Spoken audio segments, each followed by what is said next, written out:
The unluckiest, luckiest man alive. Imagine a wonderful life where someone is living abroad, married and father of 2 beautiful daughters, working in a great American international school, a triathlete, a young player, an avid writer of poetry, and a member of a fantastic community, sir. Has the privilege of living with the future's truly bright feeling. Imagine this and you are imagining me. Neil Stevens up until February 2021 when life took a twist. It began with a left leg injury that wouldn't fully heal, followed by the loss of pinch of power in the left hand. A few months later the entire left arm grew weaker, and walking began to become unstable. Various diagnoses led to spinal surgery, and despite a small improvement initially, symptoms returned and spiraled downward.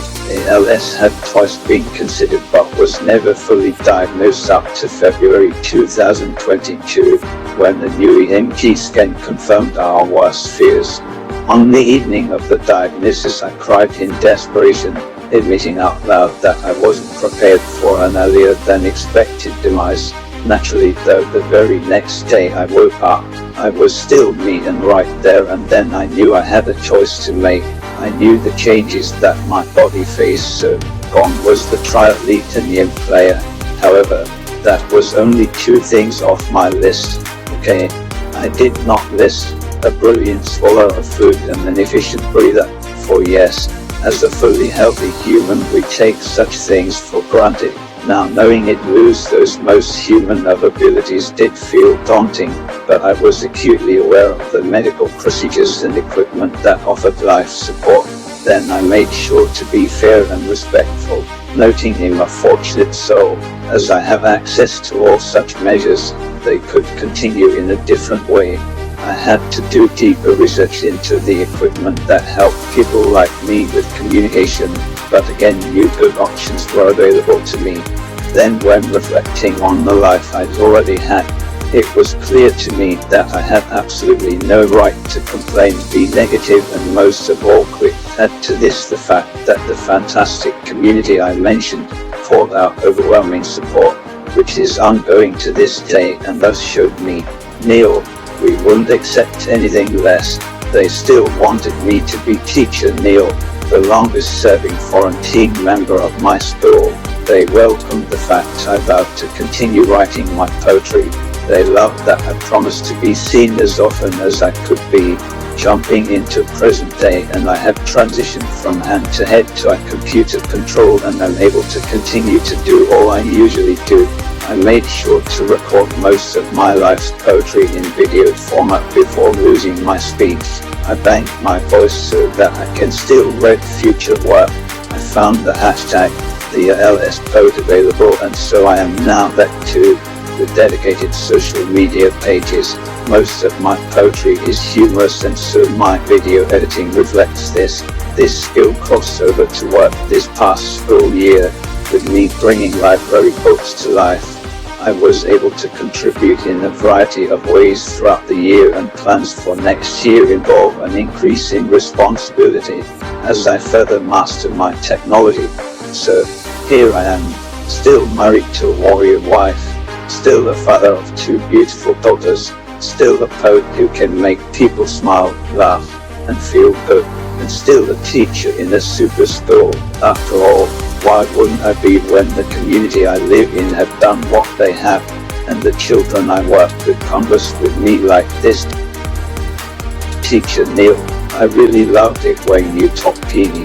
When I was in 7th, I remember it was always fun, and I really liked it with you and wish you could do it again. To which I replied, thank you so much, I feel that way too. And the response was, well, at least we still get to see you in the library and all around. Then aside from such conversations, they send you notes like this.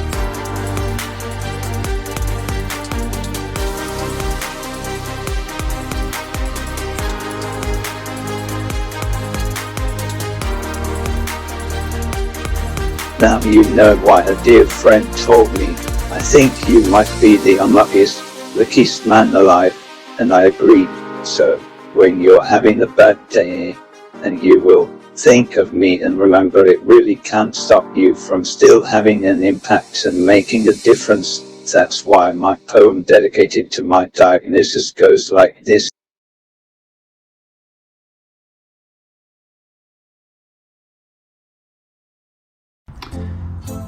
I was still wrong. My ALS mantra. I only got worse. I needed more tests. The definitive diagnosis, ALS. It's been physically and now it's truly mentally a colossal hit. It's fair to describe it as a load of beep, beep, beep. But shall I just focus on a lousy situation? Turn myself into a lost soul? Not my goal. For I shall always be trying to be a light shining. In my future, it's fair to say I'm going to look a little silly because I'll act that way. And I aim to always love situations and have a lot to say, for as long as I've got the ability to say a lot. And I live on the coast, so it's a sure bet that I shall whiz in my wheelchair to a lovely sunrise/sunset. So I am loudly saying I'll endure, and who knows, it's a long shot, but I may be alive for a cure. For now though, a lot of symptoms. Nightly a locked system, which requires a long, increasingly lethal stretch. In both legs, a leg shake, and to the left, a limp slide. But overall, curled hands I'll bemoan, for I'll forever be crap now at paper, scissors, stone.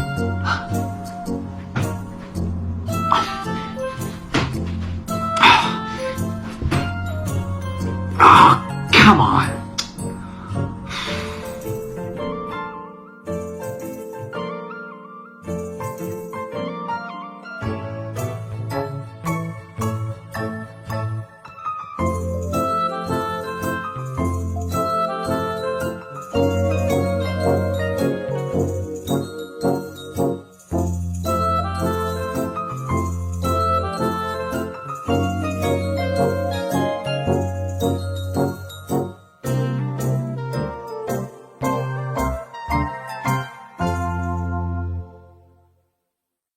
And now, I know you may feel this is a setup, but I love that it was clearly meant to be. On the day I wrote this talk, I was happy to join a family Skype chat, and was thrilled and surprised when my dear mother announced that she had written a new poem for me. Now you will learn where some of my poetic skills come from. Enjoy it and thank you for listening. He does not use the word compete, as he has no feeling in his feet. Now he uses the word compute, becoming totally mute. He uses his eyes, so Irish, so blue, smiling so lovely at me and at you. His eyes were always talked about. Now with techno, he can even shout and convey to all in the hall daily lessons for one and all. He is still able to teach, still able to reach the young students in his school. They see him still as Teacher Neil. He has such great appeal. In spite of all, he conveys learning and fun, so is able to complete his role, using his eyes, his lovely eyes, the mirror of his soul. His positive attitude sure does impress. This is a hard-working teacher with ALS or MND. What's in a name? The diagnosis is the same. Neil is resilient, you will find. He uses the pronoun, so now we have And he stays positive, accepting his fate. Now we will truly feel you are great. He says he has had a great life. Now it is what it is from now on. So come all aboard, let's applaud our hard-working, wonderful son.